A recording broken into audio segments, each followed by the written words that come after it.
Ce nouveau chapitre d'histoire a pour objectif d'expliquer ce qu'est l'Europe des Lumières, au milieu du XVIIIe siècle. Les Lumières sont un mouvement de pensée, un mouvement intellectuel, qui va peu à peu critiquer la monarchie absolue et remettre en cause la société comme elle fonctionnait depuis des siècles. Nous avons vu dans les chapitres précédents que la société de l'époque, qu'on appelle la société d'Ancien Régime, sous la monarchie absolue depuis Louis XIV, est une société très injuste et très inégalitaire, où 2% de la population, le clergé et la noblesse, que l'on appelle les privilégiés, ne travaillent pas, ne payent pas d'impôts mais en reçoivent des 98% qui travaillent et qui appartiennent au tiers-État. Comme le montre cette caricature, les membres du tiers-État, qui sont à la fois des paysans, des domestiques, des artisans, des bourgeois, sont écrasés par les impôts que font peser sur eux les nobles et les religieux. Cette autre caricature reprend le même message, avec tout en bas la légende suivante. Ah, faut espérer que ce jeu-là finira bientôt. Car oui, en effet, le poids que font subir les privilégiés sur les membres du tiers-État commence à devenir insupportable, et une grogne, un esprit de révolte va peu à peu naître dans la population. Il en va de même pour cette autre caricature, où le paysan, accablé par le travail, ses outils de travail et ses récoltes, sous le regard d'un noble et d'un religieux qui ne font rien, s'exclame « ça ne durera pas toujours, un jour tout cela s'achèvera ».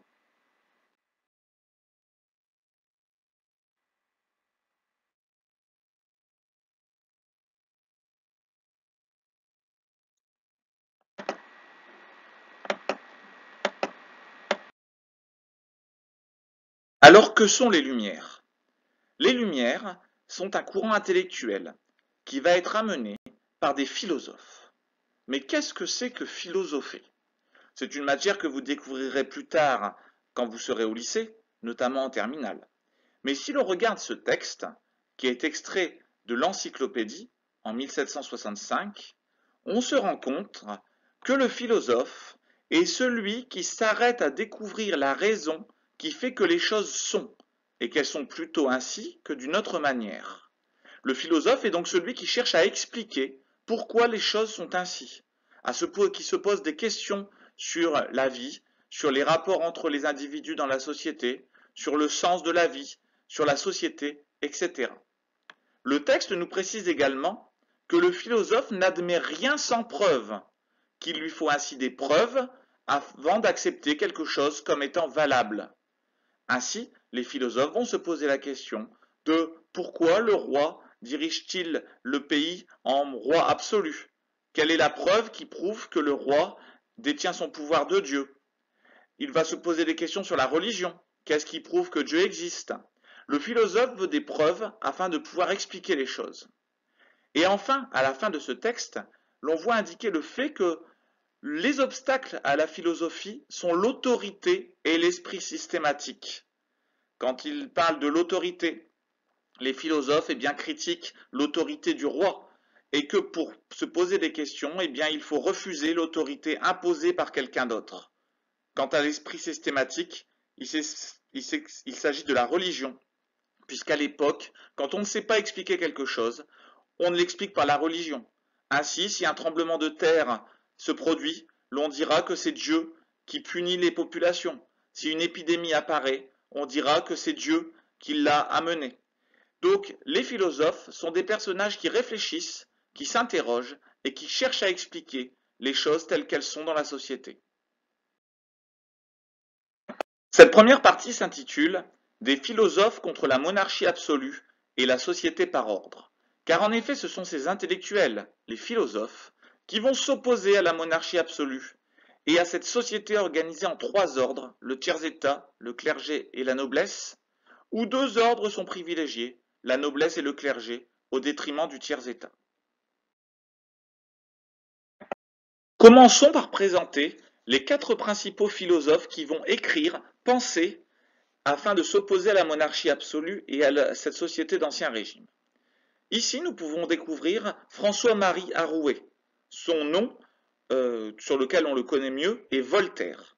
Voltaire est un philosophe qui a vécu jusqu'en 1783 et qui s'opposa à l'intolérance, au fanatisme et qui voulut développer une société où chacun pourrait être frère, s'accepter, sans qu'il n'y ait de persécution ou de violence. Ici, nous pouvons découvrir Jean-Jacques Rousseau. Jean-Jacques Rousseau fut un grand philosophe qui, lui, combattit pour donner du pouvoir au peuple. Pour lui, l'essentiel était que les lois et le pouvoir soient faites ou appartiennent au peuple. Le philosophe ici présenté a la particularité d'être né noble.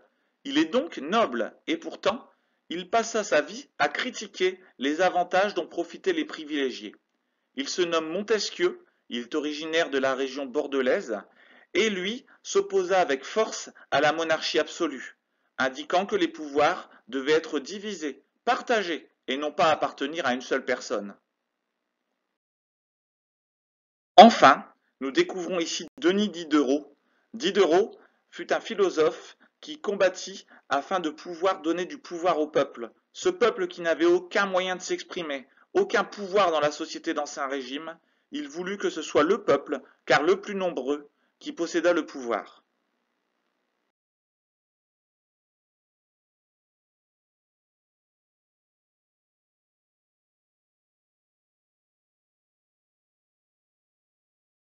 Toute leur vie, ces philosophes furent pourchassés, emprisonnés, car ils critiquèrent le roi. Et sous la monarchie absolue, pas question de critiquer le roi.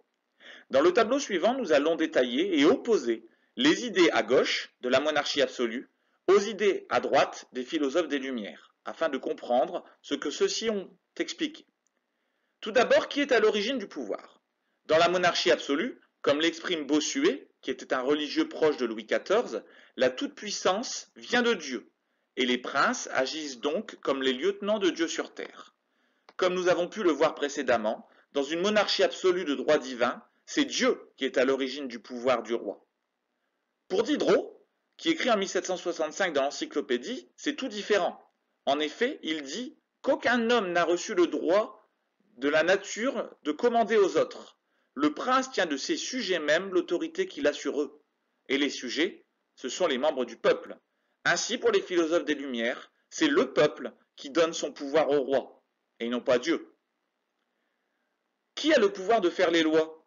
Selon Louis XIV, en 1668, toute puissance, toute autorité réside dans la main du roi. Ainsi donc, c'est le roi qui a seul le pouvoir de faire les lois. Pour Rousseau, autre philosophe, en 1748, il dit que la puissance législative, c'est-à-dire le pouvoir de faire les lois, appartient au peuple et ne peut appartenir qu'à lui. C'est ainsi à nouveau le peuple qui se retrouve avec le pouvoir de faire les lois, et non pas le roi. On comprend bien donc que les philosophes veulent redonner le pouvoir au peuple, celui qui doit choisir son dirigeant et qui doit choisir les règles sous lesquelles il vit dans la société.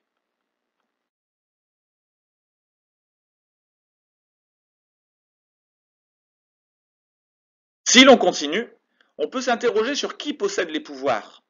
À nouveau, sous la monarchie absolue, Louis XIV disait que toute puissance, toute autorité réside dans la main du roi. Qui possède les pouvoirs sous la monarchie absolue? C'est le roi, évidemment. Montesquieu, lui, de son côté, écrit en 1748, dans De l'esprit des lois, qu'il y a la puissance législative, la puissance exécutrice et la puissance de juger. Tout serait perdu si le même homme exerçait ces trois pouvoirs. Ainsi, pour Montesquieu, les pouvoirs doivent être détenus par des personnes différentes. Il faut absolument éviter qu'un seul homme ait tous les pouvoirs.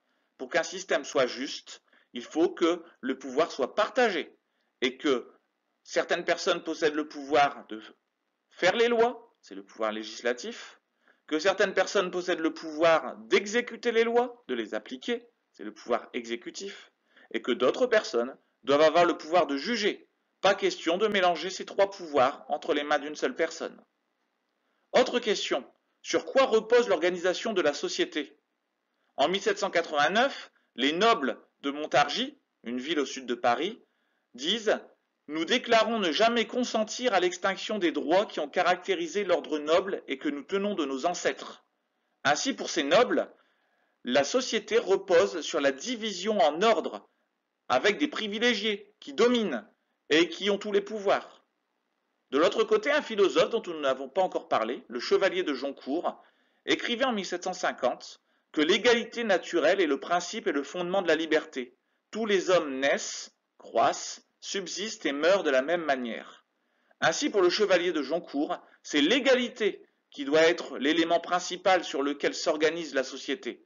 L'égalité, un mot nouveau introduit par ces philosophes.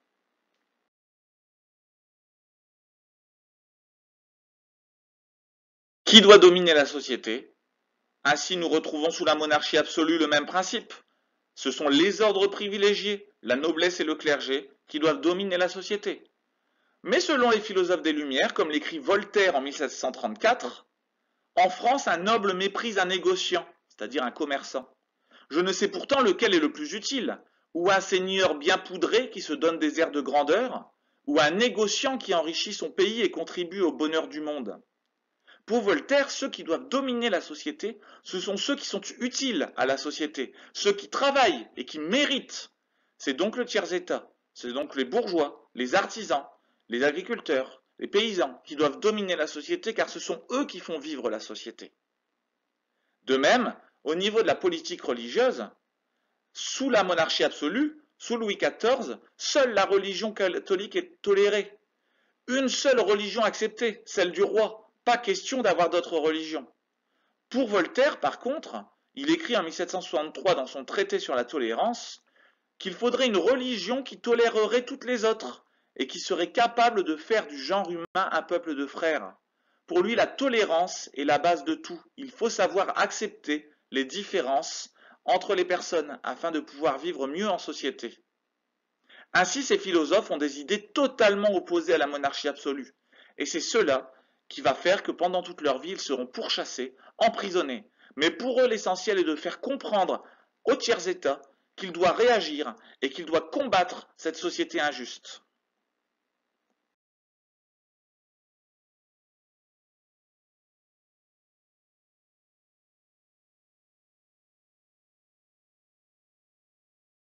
Ainsi, sur votre document, vous pourrez relier chaque portrait de philosophe à son nom, ainsi qu'à ses idées, en fonction de ce que nous venons de dire.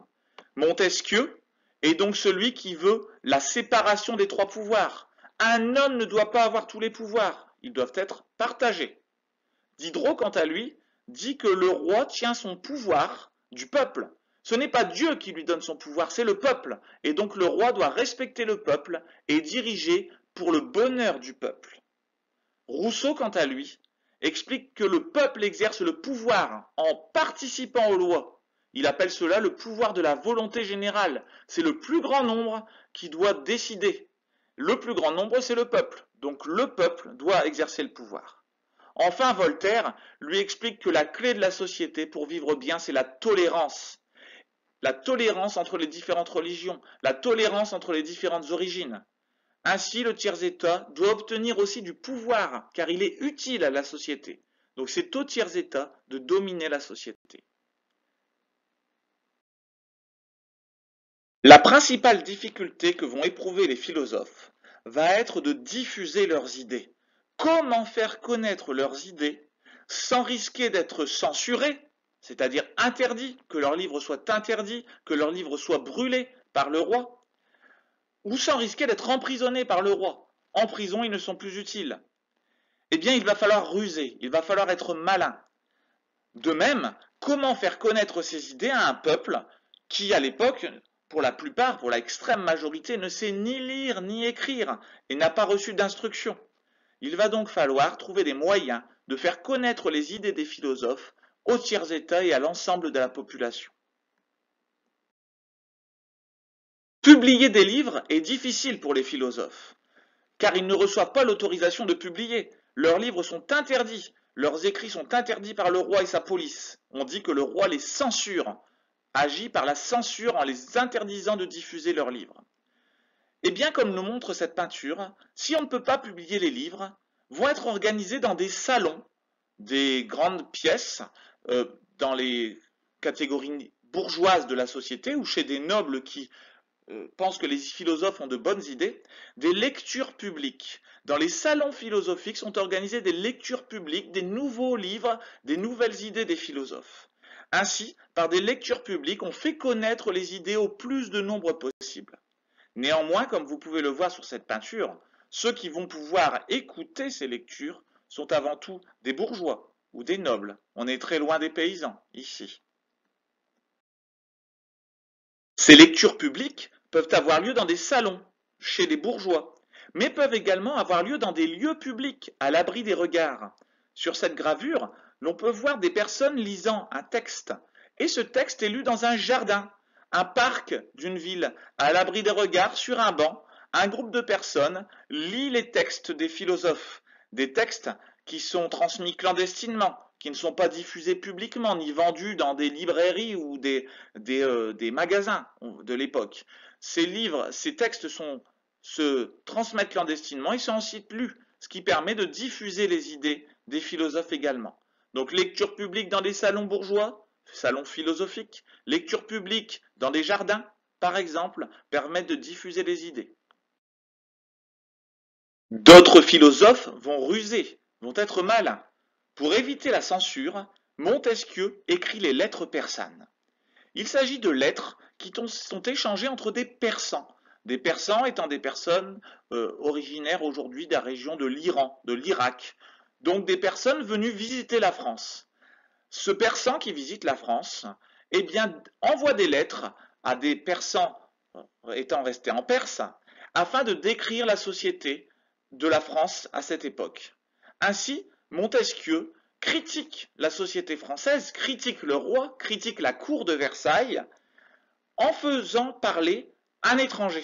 De cette manière-là, il indique que ce n'est pas lui qui pense cela, mais que c'est son personnage, un Perse, un Persan, qui découvre la France et qui s'interroge sur l'intérêt ou en tout cas les raisons qui font que la France soit dirigée de cette manière-là. Les lettres persanes, ce texte, est donc un texte où Montesquieu va critiquer la France en faisant parler d'autres personnages, ce qui de cette manière-là lui évitera en partie d'être censuré. Mais la grande œuvre qui permit de diffuser les idées des philosophes fut l'encyclopédie. Une encyclopédie, nous le savons tous, est un dictionnaire, à la fois des noms communs et des noms propres, qui rassemble également des images, aujourd'hui des photographies, à l'époque des dessins, des gravures. L'encyclopédie, ou dictionnaire raisonné des sciences, des arts et des métiers, va être créée par deux personnages. Diderot, dont nous avons déjà parlé, qui s'occupera essentiellement de la partie littérature, de la partie littéraire, et de l'autre d'Alembert, un scientifique. Ils vont faire participer à l'encyclopédie tous les philosophes de l'époque, Voltaire, Rousseau, Montesquieu, etc. Dans cette encyclopédie, il s'agira de réunir toutes les connaissances que l'on avait au XVIIIe siècle. Une encyclopédie paraît bien inoffensive pour le roi. En effet, une encyclopédie, comme un dictionnaire, apporte des définitions aux choses. Sauf que les philosophes vont profiter de cette encyclopédie pour diffuser leurs idées. Ainsi trouve-t-on tout dans cette encyclopédie. Nous trouverons par exemple des planches gravées, comme celle-ci, qui présentent comment fonctionne une imprimerie et comment fait-on pour imprimer des textes. Cela n'est absolument rien d'une critique du roi. Nous y trouvons également des descriptions des outils et du travail, par exemple ici du coutelier, celui qui travaille les couteaux. À nouveau, rien de critique envers le roi dans la description des métiers de l'époque. Ou encore ici, un exemple des différents types de chaussures et de manières de lier les chausses à cette époque. On est vraiment très loin de la critique de la monarchie absolue. Et pourtant, l'encyclopédie est une sacrée critique de la société de l'époque. Ici, nous pouvons voir l'arbre de la connaissance, en quelque sorte une table des matières qui explique toutes les catégories, tous les textes, les définitions que l'on va trouver dans l'encyclopédie. Au sommet de cet arbre de la connaissance, que trouve-t-on? Eh bien, nous trouvons la raison et l'entendement, c'est-à-dire l'intelligence, la réflexion. Alors que dans la société de la monarchie absolue, qu'aurions-nous dû trouver au sommet de tout? Eh bien, nous aurions dû trouver Dieu, ou alors éventuellement le roi. Ici, les philosophes, dès le départ, indiquent que ce qui domine l'intelligence, ce qui domine la société, ça doit être l'intelligence, la réflexion, l'entendement, la raison, et non pas Dieu, non pas la religion, non pas le roi. Première critique. Regardons, regardons ce court extrait, écrit par Diderot. L'article est autorité politique. L'article, la définition est donc du mot autorité. Au lieu d'avoir une définition du mot autorité, Diderot écrit « Aucun homme n'a reçu de la nature le droit de commander aux autres. Le prince tient de ses sujets même l'autorité qu'il a sur eux. Le prince ne peut donc pas disposer de son pouvoir et de ses sujets sans le consentement, c'est-à-dire sans l'accord de la nation, du peuple. » Cet article autorité n'est pas une simple définition, elle donne une opinion, elle donne un avis. Ici, les philosophes indiquent bien que le roi ne peut diriger sans l'accord du peuple, et que le roi tient son pouvoir du peuple, et non pas de Dieu. Dans l'article presse, pas de définition de la presse, mais on parle de la liberté de la presse. Sous la monarchie absolue, la liberté de la presse et la liberté d'expression n'existent pas. La presse doit dire ce que le roi veut. Pas question de donner des opinions, des critiques du roi, de donner son avis. Dans la presse paraît uniquement ce que le roi a envie de voir. Il censure la presse, il interdit les articles, il interdit aussi les pièces de théâtre, il interdit les livres, il interdit tout ce qui lui déplaît. Ici, cet article sur la presse parle de la liberté de la presse. Et que dit-on? Qu'il est à propos de l'autoriser dans tous les gouvernements. Donc dans cette encyclopédie, à nouveau on dit, les philosophes disent, la liberté de la presse doit exister. Ils s'opposent ainsi au roi.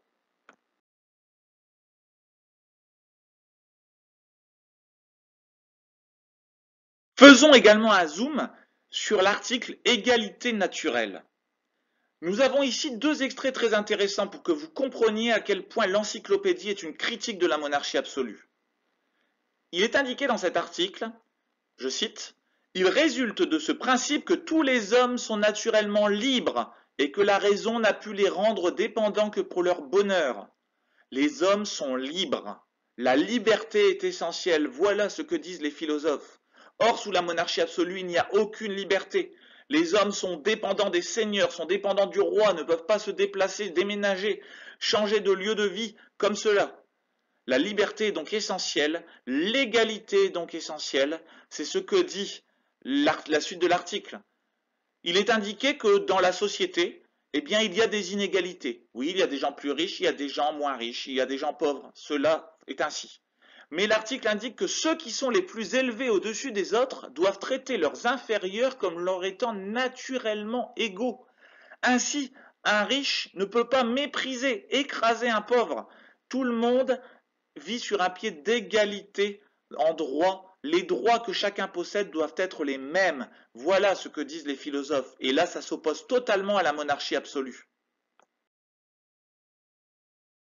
Cette encyclopédie va peu à peu se diffuser. Entre sa première édition en 1751 et les éditions successives, nous pouvons remarquer dans ce tableau tout d'abord que le tirage, c'est-à-dire le nombre d'exemplaires imprimés, va peu à peu augmenter, commençant à 4225 puis arrivant à 8000, 5000, 5825 au fur et à mesure. Tout en même temps, son prix va baisser, permettant à de plus en plus de personnes de pouvoir l'obtenir. Néanmoins, il faut noter que l'encyclopédie ne pourra être achetée que par les personnes en ayant les moyens. Seuls les bourgeois ou certains nobles qui étaient intéressés par les idées des philosophes pourront s'acheter l'encyclopédie.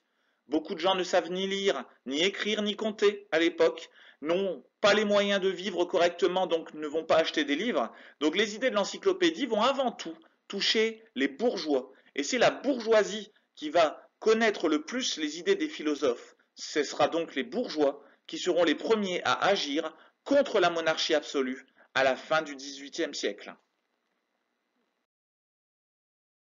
À cette introduction au siècle des Lumières, aux philosophes des Lumières, pouvons-nous dire que ces philosophes vont tenter d'éveiller le peuple, de faire comprendre l'injustice, l'inégalité, l'intolérance qui existait dans cette société, et vont toute leur vie tenter de combattre le roi, tenter de combattre la société telle qu'elle est. Ces philosophes sont ainsi les rebelles, les intellectuels rebelles du XVIIIe siècle. Et leur rôle va être très important par la suite afin de faire changer les choses. Aujourd'hui encore, les idées des philosophes sont très importantes dans notre société, dans nos sociétés que sont des démocraties. En effet, dans un pays comme la France aujourd'hui, le peuple exerce le pouvoir en allant voter, en choisissant ses dirigeants, mais également dans nos sociétés existe la liberté. Nous sommes libres de faire ce que l'on souhaite tant que l'on respecte la loi et que l'on respecte les autres. De même, dans nos sociétés actuelles, sommes-nous égaux? Alors pas en richesse, certes, mais nous sommes égaux en droit. Chaque individu a les mêmes droits à partir du moment où il vit dans une démocratie, où il vit dans un pays. Enfin, les idées de tolérance, de lutte contre l'esclavage, de lutte contre la torture, de lutte pour la tolérance entre les différentes religions sont des idées qui continuent aujourd'hui à être importantes et dont nous devons nous inspirer.